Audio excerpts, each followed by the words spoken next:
Today we are in our 24th week, y'all, of our Acts the Gospel Shared series. And I told you it was coming to a close soon. I'm sure some of you may be glad about that. But after today, we have one more week in this series, which is great timing. I didn't plan it this way, but in 2 weeks, I'll be at my home church preaching their homecoming and preaching that night as well. So we'll end this series next week and start a new one when I'm back the week after, I guess what this is, 20th, I think it is.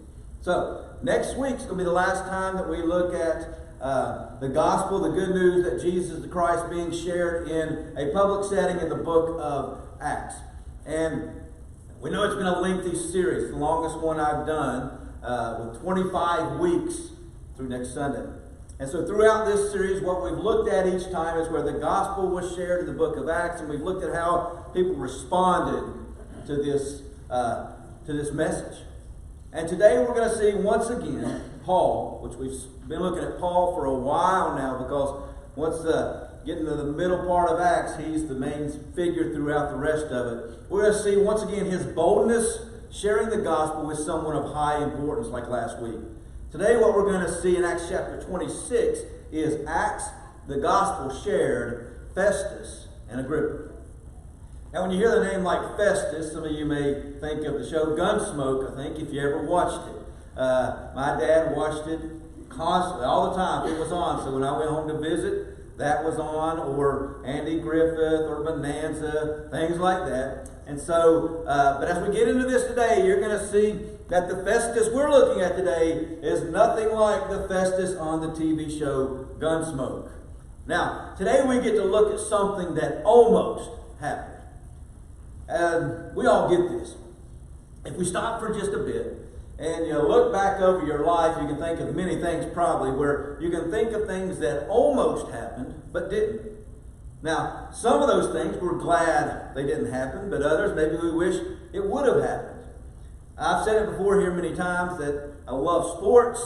Always did. The competition in it, the lessons you learn from coaches, and then I was able to give hopefully some of that back to you through coaching myself, some of those lessons. But growing up, my favorite sport was easily baseball. No doubt about it. I was constantly in the yard, even if I was by myself, just tossing the ball in the air and hitting it. Or if I was by myself, I'd be under our porch throwing a tennis ball or a rubber ball against the wall and just fielding it over and over. I would do it for hours by myself. But you know, one thing I never did in baseball was hit a home run. I was rather small, about the same height. I might have been a little bit taller. As I get older, I think I'm shrinking. But I was obviously not a power hitter. But then my senior year of high school, I hit the weight room a little more. Felt the strongest I had ever been. Now, our baseball field was huge in left center field. Left center field, it was 480 feet from home plate. Haven't seen another one like it. If anybody hit a ball hard enough in that left center field gap between the left and center fielder, and it got past them, you had an inside the park home run. Almost guaranteed. And against our rival, the team we despised the most, my senior year, with a huge crowd in attendance, I had my chance. The count was 2 balls and no strikes. I was looking for one pitch, one spot, my favorite spot. And wouldn't you know it, the pitcher threw it right there. And as I swung, I made contact. And guess what? I didn't pop it up. I hit the hardest ball I had ever hit. I hit it right in that left center field gap. Any other field we played on, it would have been a home run over the fence. But not here. There's no way I was going to hit a ball 480 feet. But remember, all I had to do was split that gap, get it past them, and you basically had an inside the park home run. And that's just what I did. When I hit it, I knew I had an inside the park home run. Now, I was a lot faster back then than I am now. Probably 70 pounds or more lighter than I am right now. And so I'm rounding and so I left the batter's box, I'm sprinting, knowing that this was the perfect game to do this in. Senior year, biggest crowd of the year, our rival, the team we just hated. And as I'm about to round first base, I peek up and I see the center fielder running back into the gap after the ball. So I know what I've got. After I round first base, I tripped. Now that ball's way out there still. So I got up and I ran as fast as I could from that moment on, thinking it's still available. The coach stops me at third base. I almost got that first home run. But almost isn't the same as getting it done. Almost just doesn't cut it. You've probably heard the saying, almost only counts in horseshoes and hand grenades. Now, since that statement came about, we've added other new games like cornhole, where you don't have to put it in the hole to get points, kind of like horseshoes, but you get the point. Well, today we get to look at a man who almost listened to Paul. Last week we saw for the first time in this series someone say they didn't have time for Paul. They didn't have time for the gospel message. They didn't have time for Jesus, really. And today we see, I think, another first. An almost ready for Jesus. Now, there were probably cases of that before this in Acts, but we just don't read about people saying it. But first, let's do what we always do each week. Let's set the scene. Last week, we saw Paul before... You have set the scene, and the gospel shares mixed up. That's all right. Go back. Set the scene. It's all right. Hey, at least he fixed it. I'd be way off. I'd be off if it was me doing it right here. So at least I have some help here right now. Anyway, we're setting the scene right here. Last week we saw Paul before the important governor Felix in Acts chapter 24. And Paul was once again there giving a defense for his preaching the gospel of Jesus to Felix, which had put him in prison. This time with Felix, he was not in a synagogue with a bunch of Jews. He was in front of a governor who had been placed in that position by the Roman emperor. And at the end of the 24th chapter, we didn't read this last week, but we read that Felix was actually hoping that Paul would give him some money. See, Paul was allowing his friends to still minister to him and come to him. So Felix, they assumed or they believed, was hoping that Paul would pay his way to get out through this. And then we also read there that he would often send for Paul, Felix would, so that he could listen to Paul. Now the 24th chapter ends by telling us that after 2 years of Paul being in prison here for preaching Jesus Christ, in prison for 2 years, after that, Felix was succeeded by Porcius Festus. And Festus, wishing to do the Jews a favor, keeps Paul in prison. And then the 25th chapter, it opens up with Festus going to Jerusalem. Probably because he's new governor there now in the area, and he wanted to probably talk to some of the local government officials there in Jerusalem. And while he's in Jerusalem, the chief priests and some of the leading men of the Jews, they bring charges against Paul to Festus. Remember, their charges had not worked with Felix 2 years earlier. Felix did not find Paul guilty of anything, so why not try it again with the new governor? And once again, these men have a plot to kill Paul. They wanted Festus to have him brought to Jerusalem, and while Paul was on his way back there, they would kill him. But Festus is about to go back to Caesarea. So he invites Paul's accusers to come back with him. He would hear what they had to say, and if he found anything wrong with what Paul was doing, he would prosecute him, he says. And the day after Festus returns to Caesarea, he takes his seat and has Paul and his accusers brought before him. The accusers once again brought many charges, and ones that would be considered serious against Paul. But they still couldn't prove anything. So Paul got his chance. He tells Festus, listen, I've committed no wrongs against the Jews, against the temple, or against Caesar. And there really isn't anything Festus can do at this point. So Festus asked Paul if he would be willing to go back to Jerusalem and stand trial there on these charges. But Paul knew better than that. He was not going back to Jerusalem. Those are the people who want him dead.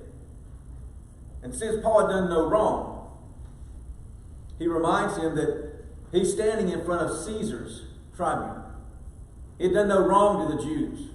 And since he had done no wrong, Festus could not hand him over to the Jews in this way. And then Paul says 4 little words that puts an end to this little trial with Festus. He ends his statement with Festus by saying these simple words: I appeal to Caesar.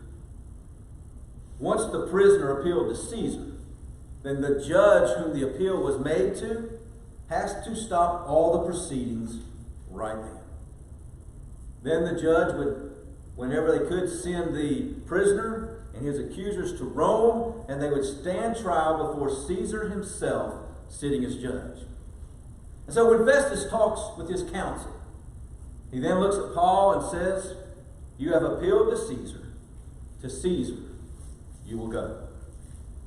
Last week we began to see, I mentioned, a series of events begin to take place that would lead to Paul going to Rome.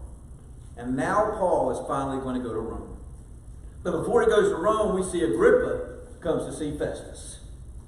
It's now several days after Paul has made his appeal to Caesar. I don't know exactly how many days, it just tells us several days.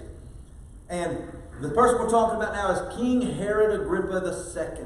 He brings his sister Bernice with him so they could pay their respects to this new governor, Festus. Agrippa was the one who was in control of the temple for Rome's interests.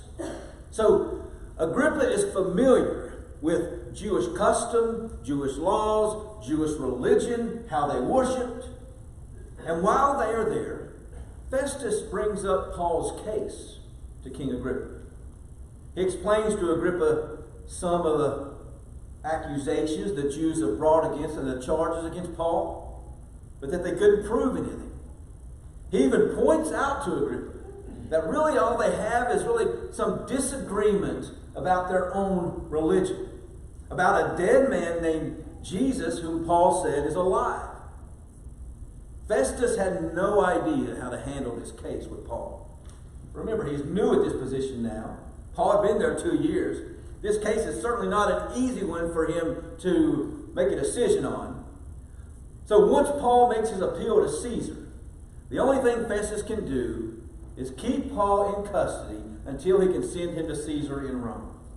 And how do you think King Agrippa feels about all this? Well, in Acts 25, verse 22, we read this.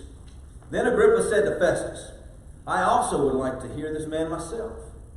Tomorrow, he said, you shall hear him.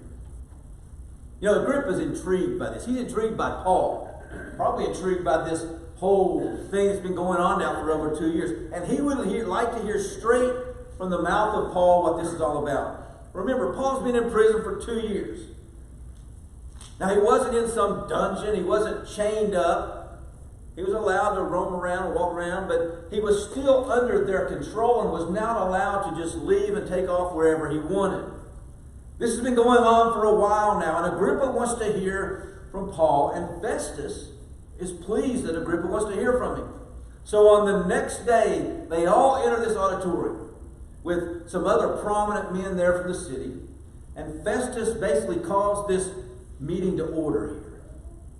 Now this meeting in front of Agrippa is basically because Agrippa wants to listen to Paul. And so one of the reasons that Festus is pleased that Agrippa wants to hear to Paul is because Festus has to send Paul to Rome. But if Festus is going to send a prisoner to Caesar, to be stood under trial by Caesar himself, then Festus needed to send a note along with the prisoner explaining the charges brought against him and why he sent him. But Festus really has nothing to write in a note to Caesar. He has no real charges. So he announced to everybody in attendance, especially King Agrippa, that Paul was being brought before them, and he's hoping that after they have heard him, he'd have something then to write, because maybe Agrippa can help him out. He knows, Festus says, that it would be absurd, he would look foolish if he sent Paul to Caesar without a note explaining the charges against him. So the 26th chapter opens up like this in verse 1. Agrippa said to Paul, you are permitted to speak for yourself. Paul stretches out his hand and he proceeds to make his defense.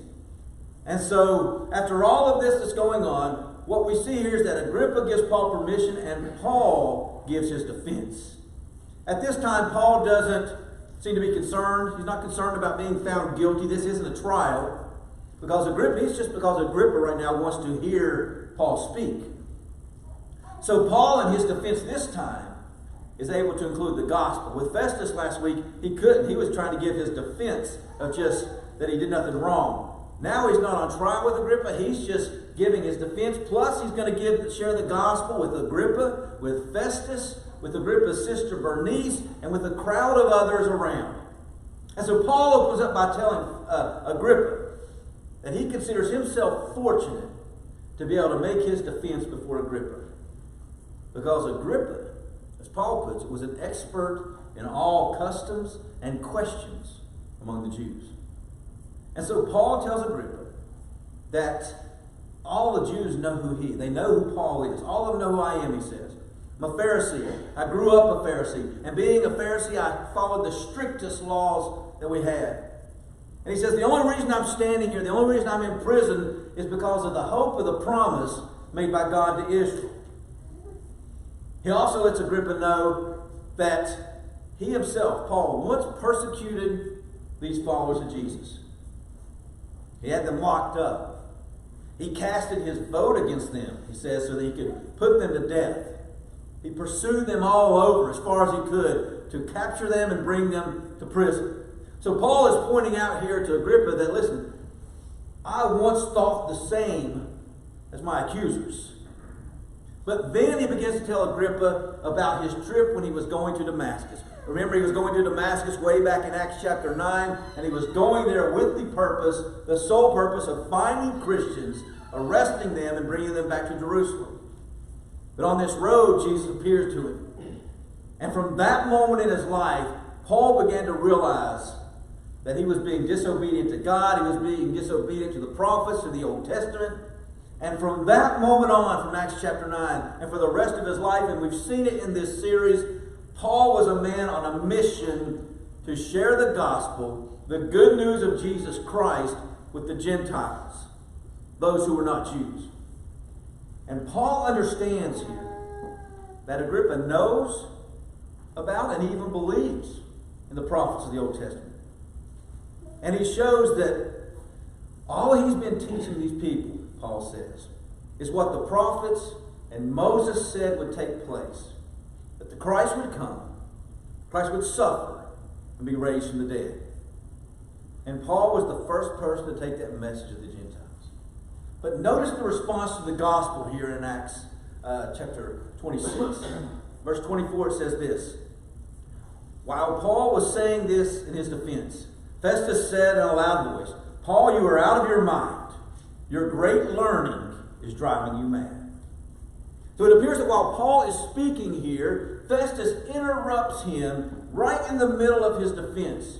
You know you've gotten under someone's skin if they're at the point where they will cut you off in that way. And he didn't just raise his hand and silence him. He yells out loud at him to cut him off. But what would make Festus so angry that he would cut Paul off and yell at him like this? He had already heard Paul's defense before. Well, it appears here that he's hearing something really for the first time in a little bit different way. In the last chapter, chapter 25, Festus, when he was telling Agrippa about Paul, Festus tells Agrippa that one of the problems they had, the Jews and Paul, is that Paul believes about a dead man named Jesus whom Paul believed was alive. But now, here, Festus with Agrippa, they're hearing Paul say that Jesus, not just that he's alive, but he was dead and raised to life. There's a difference. I think Festus was just believing that Paul was saying Jesus never died, but was just still alive. I think now he's understanding that Paul is preaching about Jesus actually dying and coming back to life, and so he calls him mad. He's out of his mind. He's crazy. The only thing Festus has determined now is that Paul is confused by all of his thinking, all of his studying, all of his learning that he's done from the Old Testament. And so in our world today, are there people who react the same way that Festus did here?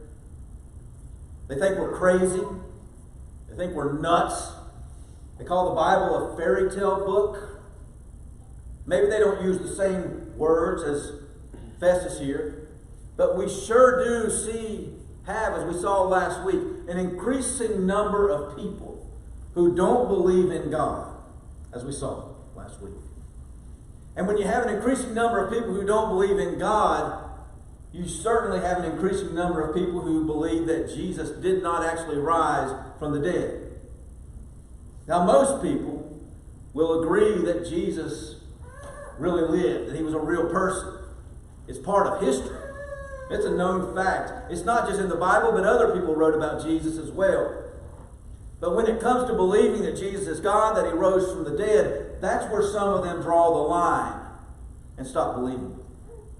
And the area where less and less people in our world today, the area where less and less people are believing the Bible, is in our younger generation. Anybody else not surprised by that? You know, the more we've shut God out of things, pushed him out of society, the less our younger people learn about God. So get your children in church every chance you can.